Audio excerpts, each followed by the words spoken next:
मेरा गांव भियाड़ है। भियाड़ में गवर्नमेंट स्कूल में मैंने 8वीं तक पढ़ाई करी। 8वीं में मुझे सप्लीमेंट्री आई थी। उसके बाद मैंने एग्ज़ाम नहीं दिया। परिवार की कुछ परिस्थितियां ऐसी थी कि मैं वापस 8वीं रिपीट करूं या पढ़ते रहूं, वो कंडीशन नहीं थी। और कुछ मेरा भी मन नहीं लग रहा था, क्योंकि लास्ट 7वीं और 8वीं क्लास में मैंने भी मन लगा करके पढ़ाई नहीं करी। तो मैं स्कूल छोड़ करके मजदूरी करने गुजरात गांधीधाम के आसपास छोटी चिरई करके एक छोटा सा गांव है, वहाँ मेरे कोई नॉन थे, पहचान वाले थे, उनके साथ में वहाँ मजदूरी करने गया। 3 साल मैंने वहाँ मजदूरी करी। उसके बाद मालिया मियाना करके एक तहसील है जो मोरबी से 30 किलोमीटर दूर है। वहाँ के एक सेठ मोहम्मद बिन अब्दुल्ला वहाँ आए और उनको भी उस टाइप का काम करना था, जो नमक की थैली 1-1 किलो की जो मैं पैकिंग करता हूँ, वो काम उनको भी करवाना था। तो वो सेठ आपस में उनकी डील हुई और हमारे जो ठेकेदार थे उनसे बात हो गई कि भाई कुछ टीम आप उधर भेजो। लेकिन उस टीम में उस सेठ ने मेरा नाम कहा था, इस लड़के को आप साथ में जरूर भेजना। वो मेरे को जानते नहीं थे, लेकिन जो मेरी स्पीड थी उसको देख करके उन्होंने भेजा। अच्छा, मेरी स्पीड क्या थी मैं आपको बताऊं। नमक की थैली है, एक तो 1 किलो भरनी होती है, भर करके वेट करना, वजन करना होता है, और उसके बाद एक वो प्रेस होती है, उसको डबल करके थैली को पैक कर करके रखना। तो मेरे लिए या तो 2 जने भरे मैं अकेला प्रेस करूं, ठीक है, हाँ। या 2 जने प्रेस करे मैं अकेला भरूं। ऐसे ही काम हो रहा था, ऐसे ही चल रहा था। तो वो देख करके उन्होंने कहा इस लड़के को जरूर भेज देना। और बाकी क्या है कि जब हम लोग जो लेबर जो काम करते थे ना, उस टाइम जो भी बड़े आदमी सेठ आ जाते थे ना, तो उसको नमस्कार सलाम करना मेरा पहले से ही शौक रहा था। तो मैं उनसे वैसे करता था, थोड़ा टच में, ये उनको अच्छा लग गया तो उन्होंने मेरे को वहाँ बुला लिया। 2-3 साल तक वहाँ भी मैं नमक की थैलियाँ ये वो भरना करना काम करता था। शाम के टाइम में उनके ऑफिस में उनके जो नॉन थे, कोई उनके दोस्त, ये वो पहचान वाले 4-5 जने आ जाते थे। तो वो कोल्ड ड्रिंक्स पियो, चाय पियो, कॉफी पियो, ऐसी कोई भी काम उनको, वो गुजराती होते थे तो वो पान खाते थे कि पान लेके आओ, वो सब मैं उनकी सेवा करता था। वैसे 2-1 साल तक मैं उनके साथ करता रहा। फिर उनके एक दोस्त थे जो अफ्रीका के कांगो देश में रहते थे, उनका नाम था साबुद्दीन भाई। वो आए तो 1-2 बार वो आए तो उनकी भी वही सेवा मैं कर रहा था। ऐसे वैसे मेरा पासपोर्ट, मैंने पहले दुबई जाने के लिए, मजदूरी करने के लिए, मेरे गांव के दूसरे लोग जाते थे तो यहाँ 1000 रुपया कमाओ तो वहाँ तो भाई 10,000 मिलते हैं। मैंने कहा 10 टाइम मिलते हैं तो क्यों नहीं जाए। मेरी 2 बड़ी बहनें थी, वो भी छोटी मोटी आसपास की मजदूरी होती थी वो भी करती थी। उसके साथ मेरी मदर भी जाती थी मजदूरी करने, मेरे पिताजी भी जाते थे मजदूरी करने, मैं भी जाता था, मैंने भी मजदूरी करी है। सब लोग मजदूरी करने के लिए जाते थे। लेकिन मुझे लगा कि यहाँ मैं 500 कमाऊंगा तो थोड़ा गुजरात जाऊँ, बाहर जाऊँ तो 1000-1500 कमा लूंगा।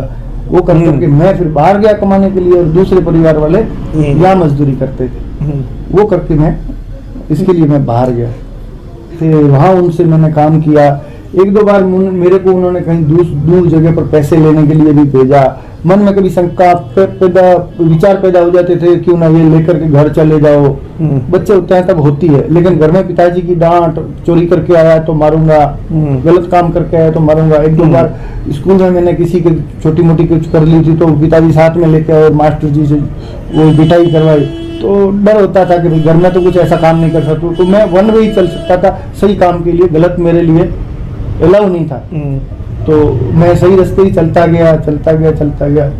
उन सेठ से मेरी मुलाकात हुई। उन्होंने भी जो मेरे जो मालिया वाले सेठ से, उन दोनों के साथ छोटी मोटी वो चर्चा हुई। मैंने कहा कि साहब मेरे को तो दुबई जाना था, वहाँ वो ऊँटों के ऊपर सवारी करना ये वो, और मैं तो अभी आपके साथ आया हूँ, अगर सेठ मेरे को ले जाए तो अच्छा है।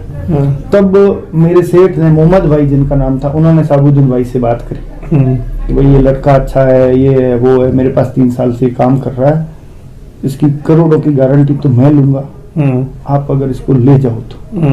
तब उन्होंने कहा वैकेंसी होगी उस टाइम, मैं तेरे को ले जाऊंगा। और उससे पहले उन्होंने कहा भाई मेरा बड़ा भाई मुंबई रहता है, वो भंगार का काम कहते हैं, स्क्रैप का काम करता है। पुराना लोहा ले लेना, रद्दी पेपर ले लेना, वो उसकी दुकान थी। तो पेडर रोड वगैरह जहाँ लता मंगेशकर जी रहता है ना, वहाँ उनके वो आशा भोसले जी वहाँ रहता है। तो उधर से मैं मतलब साइकिल बिना ब्रेक की एक 50 किलो 100 किलो लोहा और वो पेपर उठा करके लाना, मजदूरी करनी। मैं गुजरात में था तब मेरे को 1500 रुपए मिलते थे, लेकिन मेरे सेठ ने कहा कि वहां तू जाएगा बड़े भाई के पास, उसको आदमी की जरूरत नहीं है, तेरे को आना है तो उसके पास एक बार रहना पड़ेगा, वो तेरे को खाना खर्चा देंगे। मैंने कहा बहुत हो गया, क्योंकि खाना खर्चा ही मैं कहाँ से ले आऊं, बाकी का तो मेरे को चलेगा। लेकिन उन्होंने बहुत भले थे, उन्होंने बोला खाना खर्चा और तेरे को 500 रुपया ऊपर से भी देंगे। अच्छा, वो भी दिया। अच्छा, वहां क्या होता था, स्क्रैप्स भंगार वो होता था, तो उसका कोई मतलब एक एग्जैक्ट क्वांटिटी नहीं है कि आपके काउंट किया हुआ होता है। उनके अंडरग्राउंड एक स्टोर था, उसके अंदर वो डाल देते थे। अगर किसी को चोरी भी करना है, गलत करना है, तो भी आप कर सकते। लेकिन उन्होंने बहुत बार मेरी वो उन्होंने जांच कर ली, लेकिन मुझे तो पता नहीं था उस टाइम। लेकिन उन्होंने खुद ने कहा कि तेरी मम्मी ने रेकी कर ली। अच्छा, वहां पर क्या है, सेठ लोग होते हैं ना, वो 12 महीने 2 साल के बाद घर का अंदर का इंटीरियर चेंज करते हैं।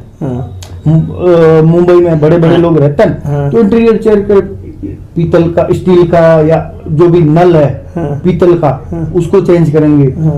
कुछ लोहा भी पड़ा है, कुछ वो एक साथ डाल करके रखेंगे, फिर बोलेंगे इसका क्या भाव है। कोई तो होशियार होते, पीतल अलग निकाल देते, लोहा अलग, कोई साथ में ही बोलते इनका क्या भाव है। अब लोहे का एग्जांपल 10 रुपया है, तो वो मैडम बोलेगी कि 15 रुपए मेरे को बेचना। अगला देखेगा कि आधा तो पीतल पड़ा, पीतल का 50 रुपया है और ये है 10 रुपया, तो 60 हुए, डिवाइड बाई 2 करे तो 30 रुपया है। चलो मैं 15 में क्यों ना ले लूं, तो ले लेते थे।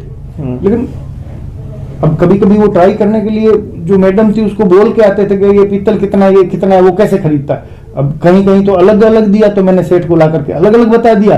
कहीं एक लोहे के भाव दे दिया, तो मैंने ला करके लोहे का 10 घंटे या 10 घंटे काम करने का कुछ टाइम था, 10-11 घंटा, मैं 16 घंटे काम करता था। उस टाइम फिर मैं रजिस्टर के अंदर उनकी अकाउंटिंग का दूसरा काम में मतलब एक्स्ट्रा लेकर के, मतलब सीखना होता था, मुझे शौक था, वो कर करके मैं करता था। अच्छा, और मैं यहाँ से गया था, मेरे 72,000 रुपीज खर्चा हुआ था 94 में।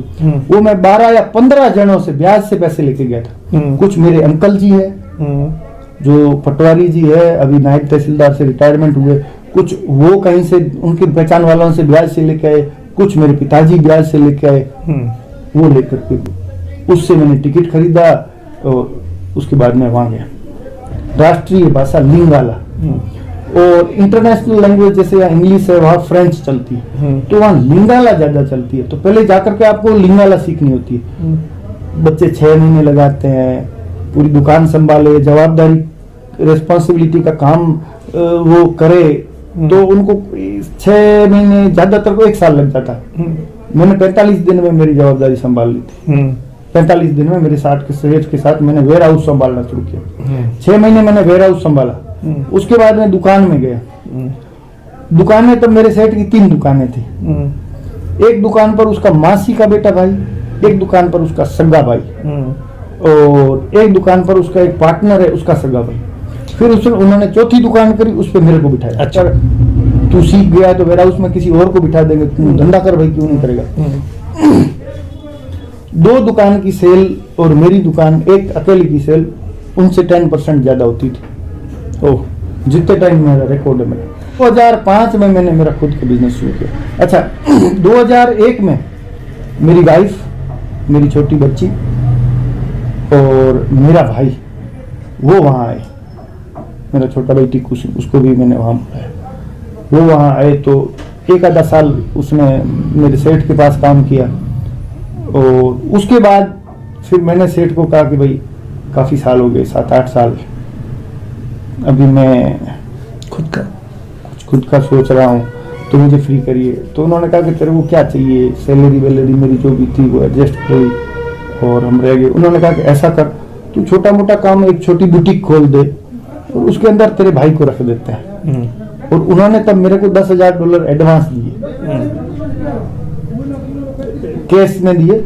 और बाकी का कुछ माल भी चाहिए था तो $10,000 का दिया, मतलब $20,000 मतलब होता है 15-1 लाख रुपए। वो उन्होंने मेरे को उतने का सपोर्ट किया कि तेरे भाई को अलग कर दे, मैं तेरे को इतना सपोर्ट कर रहा हूँ, तू मेरे साथ रह।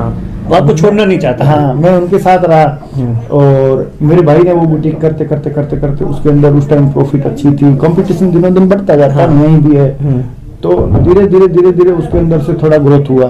और 2005 में मैंने उनसे कंप्लीटली मैं उनसे अलग हुआ। हम साथ में बैठ करके उन्होंने मेरे को बोला था, मतलब ये ऐसे यूं किया, बेटा तो सुखी रह, ये करके आगे बढ़। हाँ, वैसे कर करके फिर मैंने मेरा काम शुरू किया और आज वहाँ पर कॉस्मेटिक का मेरा ट्रेडिंग बिजनेस है, हार्डवेयर का भी काम है, हार्डवेयर की बहुत सी आइटमें चाइना से इंपोर्ट कर करके वहाँ ले जाते हैं हम, मोबाइल का भी बिजनेस है, कॉपर माइनिंग का भी काम है। तो 2-3 बिजनेस मेरे खुद के हैं, 2-3 में मेरे कोई पार्टनर भी है, खुद के हैं वहाँ भी, मतलब हाँ वो है, बाकी पार्टनर। मैं जब पढ़ता था एकदम गरीब था, चप्पल पहनने के लिए नहीं होते थे, इतनी ज्यादा धूप होती थी, धूप तो एक पेड़ से दूसरे पेड़ या कहीं जाकर के भाग दौड़ करके वहां रुक जाना, ये कंडीशन थी।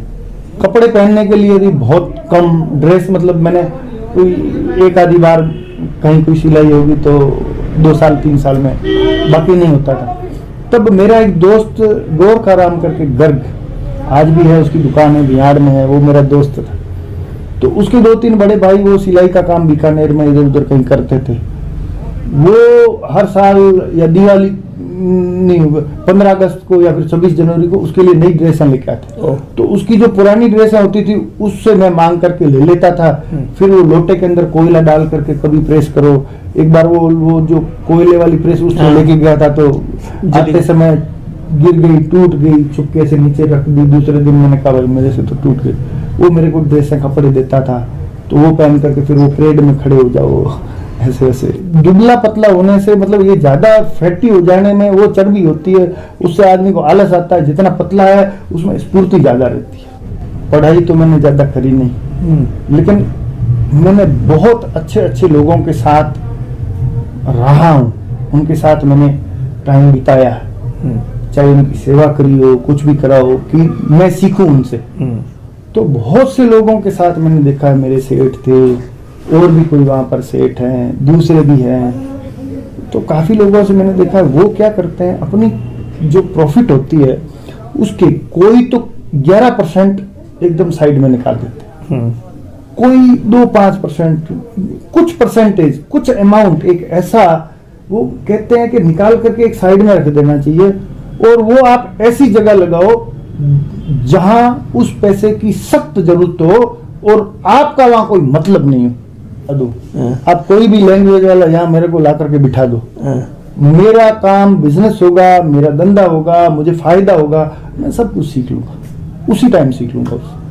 चाइना में जाते हैं हम, क्या करते हैं आपको बताओ, चाइना में वो हाँ ऐसे वैसी लैंग्वेज होती है उनकी, अपना कुछ आता नहीं है। लेकिन अपन कहते हैं मेरे को ये फोन चाहिए, मेरे को ये घड़ी चाहिए, मेरे को ये शर्ट चाहिए, मेरे को ये सूट चाहिए, जो भी है, जो आइटम आपको चाहिए वो बोलो। फिर वो बोलेंगे क्वांटिटी कितनी चाहिए, 100 पीस चाहिए तो बोलेंगे 10 रुपए। मेरे को ये क्वांटिटी और ये क्वालिटी चाहिए लेकिन 10 रुपए नहीं। वो बोलेंगे कितने रुपए में चाहिए तेरे को, 9 में, 100 नहीं, तेरे को 1000 लेने पड़ेंगे या 2000 लेने पड़ेंगे। क्वांटिटी आप बढ़ा दो तो उसकी मार्जिन कम है तो भी ज्यादा में अपनी उसकी अच्छी एवरेज आती है तो वो दे देते हैं। तो चाइना में कैलकुलेटर से आप बात कर लो, करता हूँ। तो मैंने सोचा मेरे गांव में भी होना चाहिए, इस टाइप के स्टोर है, ये है। अभी मैं दुबई इधर उधर वर्ल्ड में आप जाओगे तो इतने बड़े बड़े स्टोर, अच्छे स्टोर, ये सब चीजें होती है। यहाँ भी जयपुर गए, दिल्ली गए, मुंबई गए, मॉल है, जोधपुर में भी बड़े स्टोर है। तो मैंने देखा तहसील लेवल पर इस टाइप की चीज नहीं है तो मैं बना दूं, जिससे वहां के 10, 15, 20 एक स्टोर में 20-25 जनों की नौकरी भी लग जाए, रोजगार लग जाए और वही सामान माल लेंगे, बेचेंगे। गांव के लोग भी वहां आए, उनको भी लगे कि मैं ऐसे अच्छे स्टोर में जा रहा हूं। और दूसरा हमारा फिक्स रेट रखते हैं, रेट फिक्स होती है। तो कोई भी आए, छोटा बच्चा आया, कोई भी आया, उसको एक ही रेट से चीज मिलेगी और सब चीज एक ही जगह मिल जाएगी, उसको आराम से लेके सोचना करना उनका अधिकार है।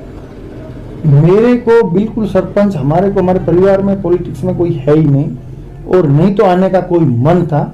गांव के सभी लोग 36 को ने इकट्ठे होकर के निर्विरोध बना दिया, और मैंने मना किया तो उन्होंने कहा कि कोई मना नहीं करेगा, तो आपको करना क्या है, काम करना, ये करना, हम पूरा गांव है, हम करेंगे और आपको तो रहना है। इसलिए मान सम्मान के लिए सब कहा, तो उसको अपन ना नहीं कह सकते हैं। अब आप मेरी बात कर रहे हैं, तो मैंने 27 साल इस लाइन में मेरे गुजार दिए, और ईश्वर की मेहरबानी से मैं एकदम सही हूँ, एकदम ओके हूँ, सही हूँ। मेरे पास एक ऐसा टाइम था जिस टाइम मेरे को 500 रुपये महीने के मिलते थे, अब इतना कुछ मिला है, ईश्वर ने दिया है, तभी तो मैं ये सब काम कर रहा हूँ। तो एक इतना बड़ा अच्छा सेटअप बिजनेस में मेरा है, तो कौन ये छोड़ करके जीरो से दूसरा शुरू करने के लिए जाएगा। इसमें मेरी को कोई जरूरत नहीं है। जो पॉलिटिक्स में है उनको बधाई, वो आगे रहे, अपनी अपनी लाइन में सब आगे रहे। मेरा काम, मेरा लाइन, मेरी लाइन तो बिजनेस करना है, मैं मेरे बिजनेस में करूंगा। इसलिए मैंने गांव में भी मेरे स्टोर ये वो सब शुरू किए है। आगे और भी कोई स्कोप आएगा तो कर मानना, तो अगर हार ही माननी है तो करो ही मत, आप करो ही मत, क्यों करते हो। एक चीज आपने कुछ करने के लिए गए, एक करने के लिए गए, नहीं हुआ, कोशिश करो। एकदम लग रहा है नहीं हो रहा है तो भी ढूंढो, कुछ भी ढूंढो, कुछ ना कुछ करना तो चाहिए, आदमी करते रहना चाहिए। मेरे पास बहुत से लोग आते हैं, वो कहते हैं पिताजी के ये है, 5 ट्यूबवेल है, ये है, वो है। बैठे रहते हैं ना लोग गांव में, हम बैठे रहते हैं, कभी बात करते हैं तो मेरे तो 10 ट्यूबवेल है पिताजी, गाड़ी है, आराम से आया, मैं बैठा हूँ आपके साथ बात करके, शाम को भर गया। मैं बोला तूने क्या किया भाई, तू क्या करता है। पिताजी के बहुत है, मेरे को करने की जरूरत नहीं है। तो मैंने कहा इंसान की जिंदगी आप पैदा होते हो, पढ़ लिख करके बड़े होते हो, एक दिन जाना भी होता है, तो उस बीच में कुछ करके जाओ तो किसी को याद भी रहे। हाँ?